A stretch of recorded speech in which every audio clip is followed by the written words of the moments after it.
Baiklah, sudah kita kembali bersama di Rampai Pagi dan seperti yang dijanjikan ya Is, kita bersama dengan segmen wawancara kita pada pagi ini, segmen pembangunan masyarakat dengan tajuk yang kita bawakan pada hari ini, OKU kita ni impiannya sebesar jiwanya. Ya, macam mana impian sebesar dan jiwanya.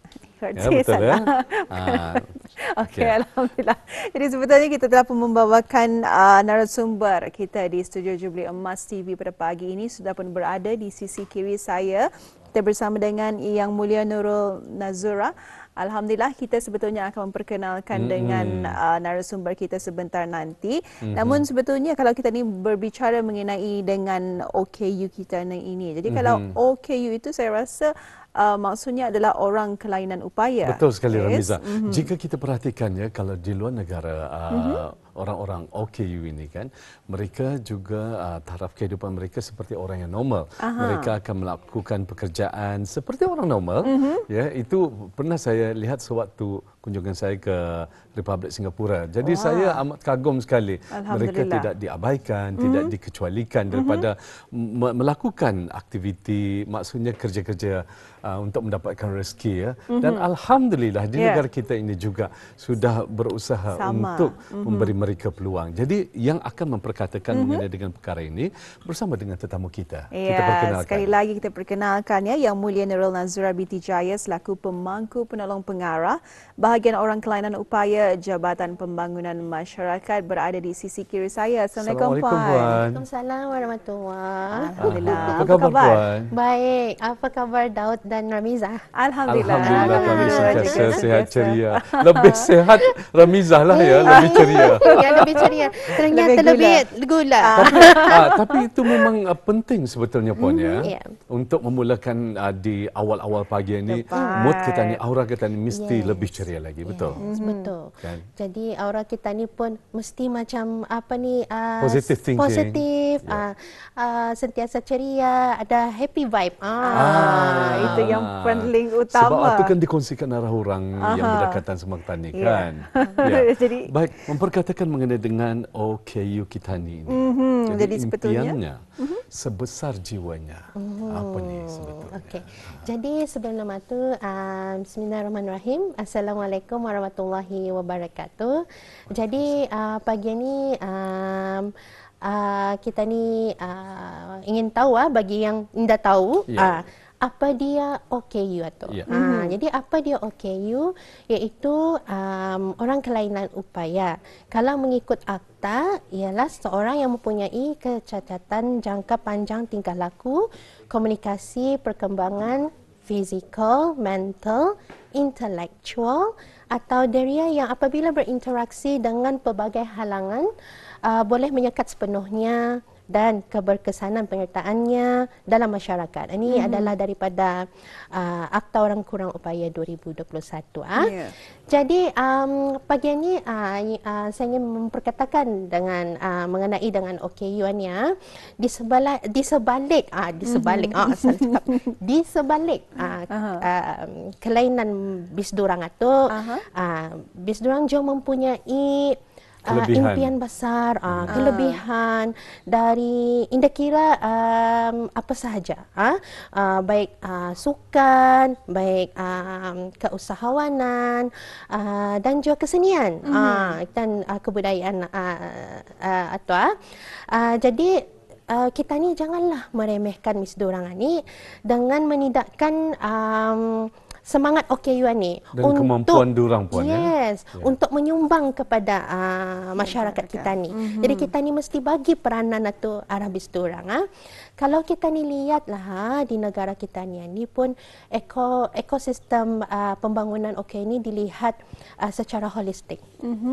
Holistik dari segi kehidupan golongan OKU ini, seperti perkembangan OKU dari segi ekonomi, dari segi pendidikan, kesejahteraan, kesaksamaan hak, akses dan pemerkasaan itu melalui pelibatan badan-badan kerajaan, swasta dan juga NGO, masyarakat secara inklusif melalui pendekatan senegara. So whole of nation approach.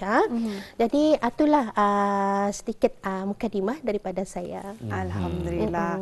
Jadi sebetulnya kita ini juga ingin mengetahui ya Is, ya, mengenai dengan pencapaian dan juga usaha berterusan Negara Brunei Darussalam bagi orang kelainan upaya ini dalam memupuk ke arah inklusiviti. Jadi mungkin Puan dapat kongsikan mengenai dengan perkara ini, Puan. Okey.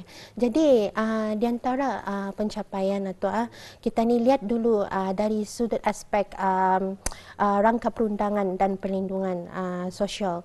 Itu kita ni sudah masa ni mengukuhkan rangka perundangan dan perlindungan sosial itu dengan pindaan akta yang baru. Itu Akta Orang Kelainan Upaya pindaan 2021 tu. Jadi definisi for this akta ni ia selaras piawaiannya dengan antarabangsa, daftar kebangsaan, perlindungan daripada pengabaian dan penderaan. Jadi untuk makluman sebanyak setakat ini sebanyak 7,016 penerima allowance kurang upayaannya, termasuk 1,011 penerima faedah berganda. Maksudnya pencen tua dan juga allowance OKU tu. Jadi pindaan akta ni pindaan akta pencen umur tua dan kurang upaya membolehkan faedah berganda, artinya double benefits. Double benefits. Jadi membolehkan juga warga emas yang layak dan berkelainan upaya tu menerima kedua-duanya sekali. So that is what we call double benefit. Jadi selain itu allowance penyediaan penjaga, we call EPP.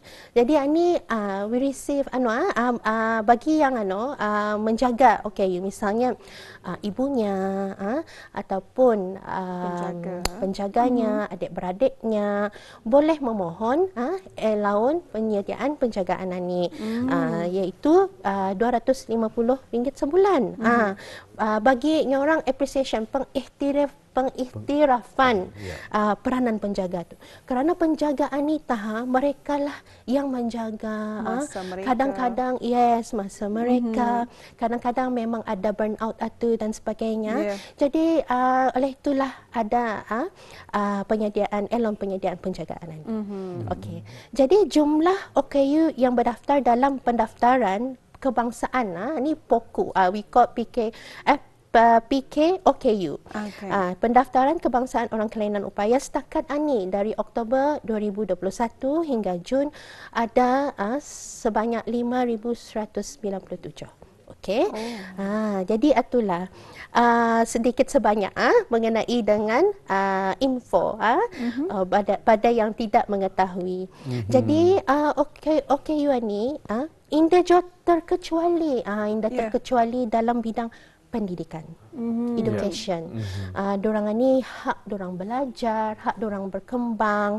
Jadi rangka kerja pendidikan khas 2023 ada jota dan juga ada beasiswa inklusif termasuk bidang tahfiz. Habis dorang ni dapat menghafal ni 6 juz. Wow. Sedangkan kita ni lagi menghafal Al-Quran itu. Allah, Masya Allah. Jadi itulah keistimewaan bis dorangannya. Jadi selain daripada itu, pusat bahagia di bawah jabatan kami, iaitu Jabatan Pembangunan Masyarakat, di keempat-empat daerah, setakat Jun ini ada 427 pelatih dan kami mempunyai kelas, beberapa kelas. Dia kelas bimbingan asas, latihan kemahiran, belajar agama juga, braille, bahasa isyarat, orientasi dan mobiliti. Pada masa ni juga ini untuk selingan masa ni kami ada info ada kursus kami bahasa isyarat dan braille kepada Kementerian Agama juga, kepada guru-guru agama. Jadi mereka pun berminat kan untuk diorang mengajar penuntut pelajar-pelajar. Yes. Jadi Selain daripada tu, Indah kami fokuskan kepada pusat bahagia saja. Okay. We have pemulihan dalam community. So pemulihan dalam community ni we take care kira outreach program. Bagi yang bedridden misalnya, ada takut to kampung ni misalnya, yang ada ni anak buah ku aninya, oh ya, di katil saja, yang cuma tu yang memerlukan misalnya alat bantu. Jadi di situlah kami akan membantu dan melawat klien itu terlebih dahulu, membuat assessment.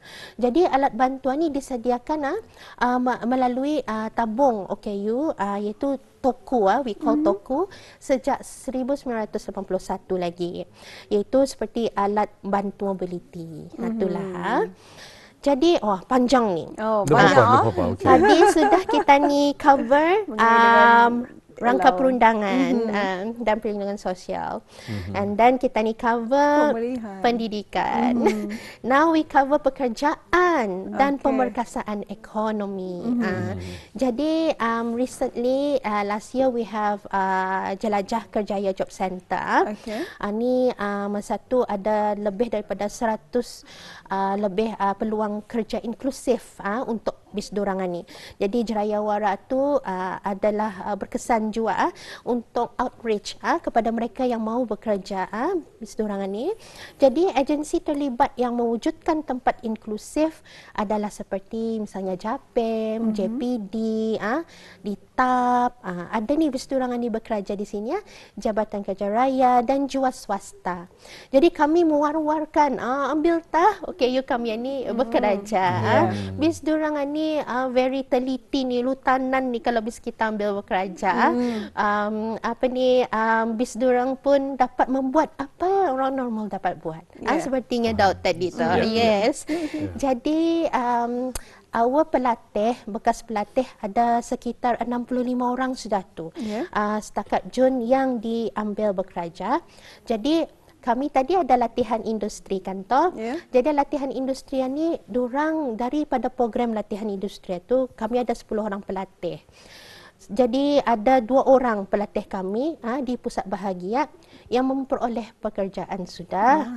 10 orang dari Brunei Muara. Bekerja sebagai penyambut tetamu di JKR.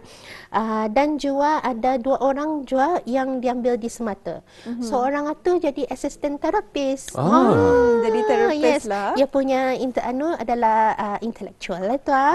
Yes. Jadi sebagai pembantu terapi dan membantu pelatih-pelatih Semata di kafe. Kan di Semata ada kafe bijak namanya.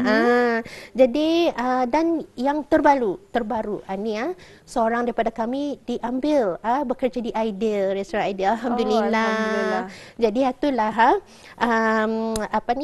info terbaru, mereka ni dapat kerja dan sokongan padu daripada orang semua tu amat kami hargai. Selain itu OKU kami ini juga diberikan pendedahan keusahawanan. Kami Indah menghalang diorang punya marketability. Diorang punya keboleh pasaran. Jadi kalau kita melihat Pusat Bahagia Tutong ada tu boleh dilayari Pusat Bahagia Tutong Instagram ke sana, iklan. Jadi ada tu pembuatan sapit, bahulu, baju tanaman, apanya kita ada bunga-bunga, bunga-bunga, ada pernah membalik. Pernah membalik Jadi disediakan oleh OKU. Yes, diorang yang bertanam, diorang yang membuat sendiri. Baik tak kali Daud ke Tutong. InsyaAllah. Pusat Bahagia Tutong. Okey, dan jual barang-barang jahitan beg tangan Jadi banyak yang menempah sebenarnya. Kalau macam bukan macam kalau sapit itu untuk yang kan mengadakan majlis tahlil. Doa selamat laku ni bis dorangannya. Jadi jual hari raya, hamper dan sebagainya. Jadi bis dorang yang membuat dan menyediakan packaging and everything. Alhamdulillah, Masya Allah. Jadi juga seluruh daerah juga involved with pop-up booth. Kami ada macam hujung bulan sewaktu pembayaran, kami akan bertapak tu pop-up booth kami, semua produk daripada 4 daerah di lobi Ruang Lega Rano KKBS. Datanglah beramai-ramai pada hujung bulan. Okay. Jadi selalunya pembahagian adalah 60-40, maksudnya 40% is for the pelatih. Yang menyediakan, yang membuat tu. Jadi 60% itu kami pusing lagi. Itulah. Jadi kami ingin meningkatkan kebolehpasaran bisdurangan ni. Selain itu, banyak ya. Selain itu adalah penglibatan OKU dalam bidang seni kreatif. Industri kreatif ni. Jadi pasukan tarian kami ni cultural troupe. Last year we involve them pesta buku untuk membuat traditional tarian. This year recently February National Day. Diorang buat persembahan. Diorang buat persembahan dan baru-baru ni OKU Got Talent. OKU Got Talent pencarian bagi bakat terbaru untuk menubuhkan cultural troupe ni. Kan Daud Ramizah, kami punya pelatih tu banyak yang kan ambil bekerja jadi kami mencari bakat barulah masa ni. Jadi recently tu diadakan di ICC sempena pesta buku. Selain itu last. Kami terlibat juga dalam bidang sukan. Recently juga kalau kita mendengar atlet membawa pingat gangsa for the second SEADEF Games. Jadi seorang tu 800 meter, kita ni sudah 800 meter kapus-kapus. Apatah lagi ni benar alhamdulillah. Dan juga 2 pingat tu dan ada 3 orang 10 pin bowling juga men trios, 3 orang ni menerima pingat gangsa juga alhamdulillah. Sungguh menjadi kebangsaan kebanggaan kita ni. Okey, itu saja untuk pencapaian. Ya, betul sekali Puan ya. Sebelum ini pun saya dan kami warga Rempai Pagi pernah ada sebahagiannya daripada kami ya mengunjungi ke pusat Al-Amirah Al-Hajjah Mariam di Kampung Bengkurung Masin.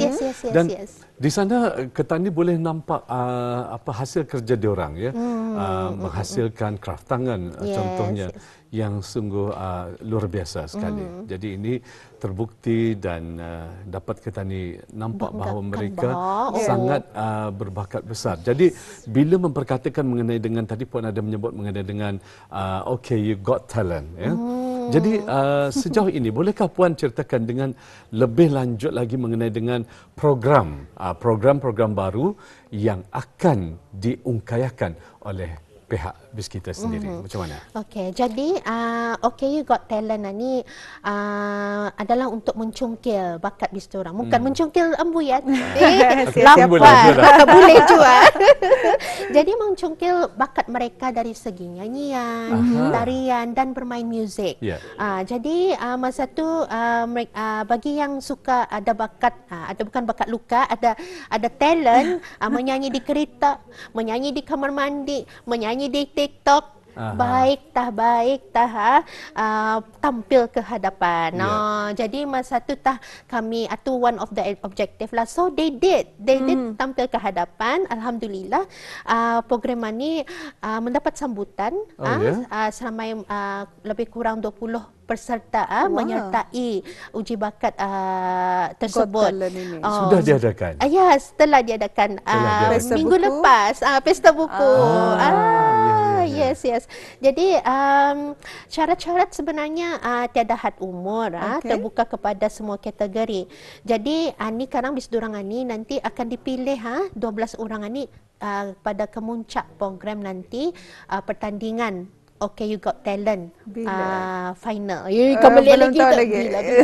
Ya, jadi ni bulan 12 insya-Allah early December lah macam tu. Dia di daerah Bunai Muara atau macam mana? Ni di daerah Bunai Muara. Kami insya-Allah mungkin ada lagi akan oleh kerana sambutan ni ramai. Jadi ada yang indah berpeluang dari Belaitkan ke Bandar.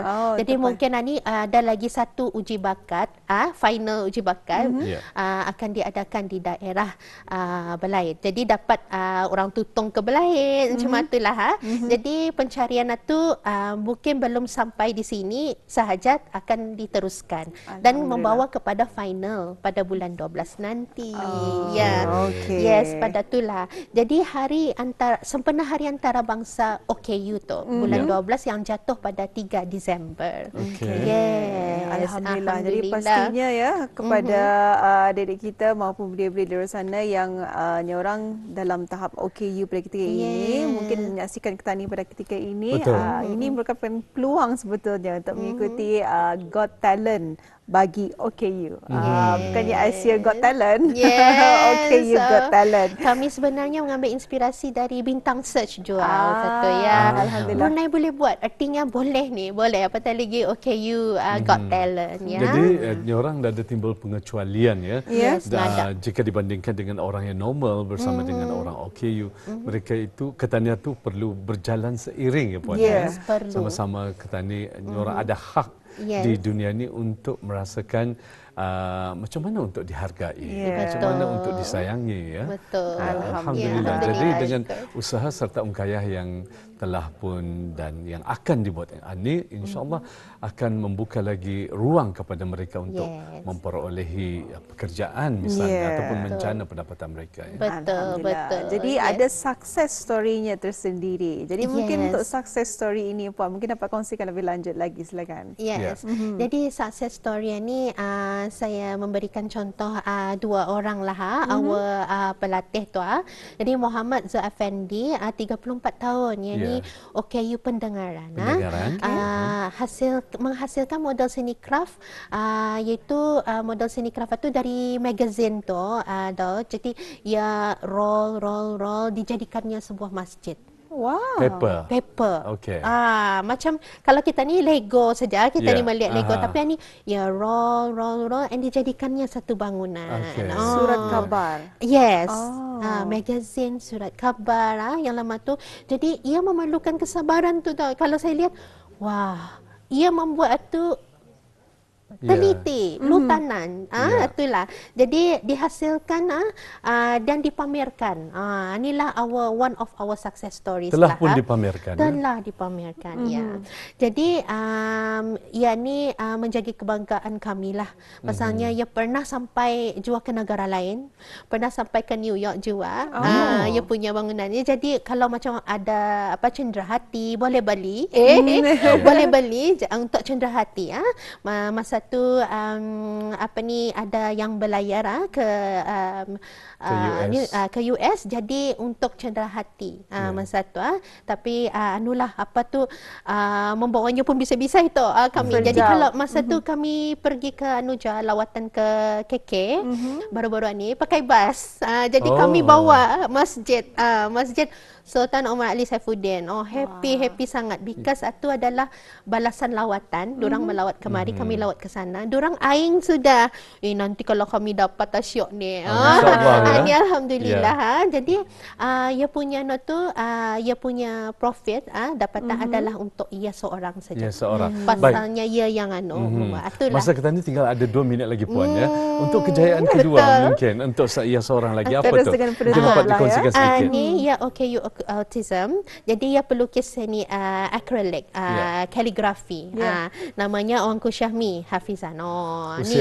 Usianya 25 tahun. Alhamdulillah. Ya. Okey. I think kalau kita ni bercakap ni kalau saya dibagi 1 jam lah saja. 1 jam lah lagi. Indah mau berhenti ni kan. Ya, tapi itulah alhamdulillah we have success stories already. Yang mana menjadi kebanggaan kami. Jadi mungkin terus penutup. Okey. Jadi sebagai penutup keseluruhannya alhamdulillah Brunei terus memupuk Brunei Darussalam terus memupuk inclusivity dengan menekankan hak akses kepada bisnis orang, pendidikan, pekerjaan dan pengiktirafan bakat OKU ni. Jadi agar mereka menjadi penyumbang aktif kepada pembangunan negara. Itulah.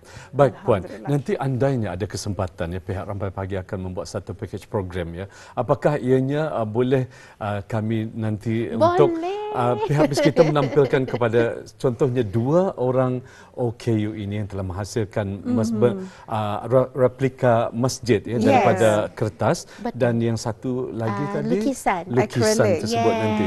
Macam mana? Boleh. InsyaAllah akan kami usahakan ya. Boleh. Baiklah, terima kasih. Ya, jadi kita akan buat lebih pendekatan lagi bersama Ya, dengan lebih mereka pendekatan. sebetulnya, ya. Alhamdulillah.